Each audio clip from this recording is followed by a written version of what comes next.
Kā reiz teica politiķis Alfrēds Kalniņš, kāda būs ģimene, tāda būs tauta un valsts. Aizdītās nedēļas nogalē Ikšķelē norisinājās ģimeņu diena, kas pierādīja, ka latvieši var ne tikai gausties un pārdzīvot, bet gan spēja arī kopā priecāties, būt draudzīgiem un izbaudīt brīvo laiku, novērtējot savas ģimenes vērtības.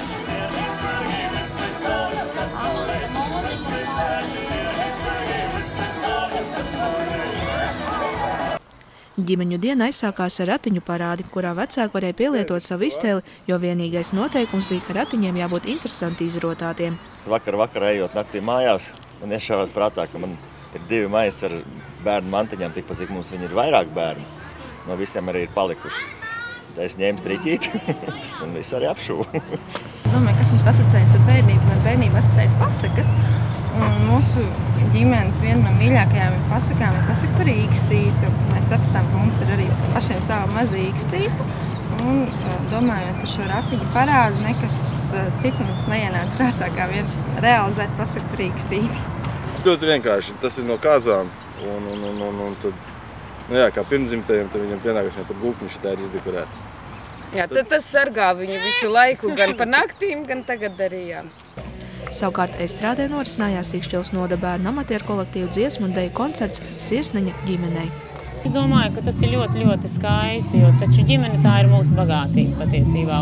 Un šeit jūs paskatāties arī tie skatītāji un klausītāji ir sanākuši. Un viss tik ļoti priecājas par saviem bērniem. Viņš varbūt ir knapi iemācījies mazu vienu solīti likt vai knapi nodziedāt kaut kādu pantiņu vienu, bet māma taču par to priecājas. Ja? Un tādos pasākumos jau tās ģimenes arī saliedējas. Ģimene tā ir tāda vienotība, mīlestība savstarpēji, man liekas, ka un Ikšķelē es to jūtu, kad īstenībā visi cilvēki ir ļoti atsaucīgi.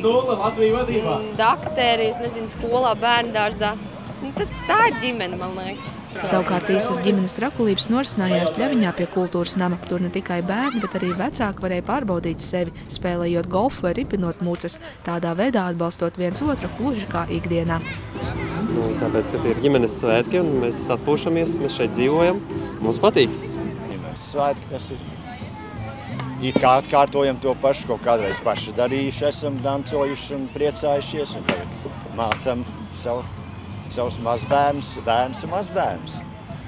Svētku izskaņā atvilkt telpu un izbaudīt dienas noslēgumu varēja Ikšķeles Estrādē, kur uzstājās noda amatieru kolektīvi ar koncertu programmu Visam cauri iet. Irīna Ohoda, Artis Supe, Ogres televīzija.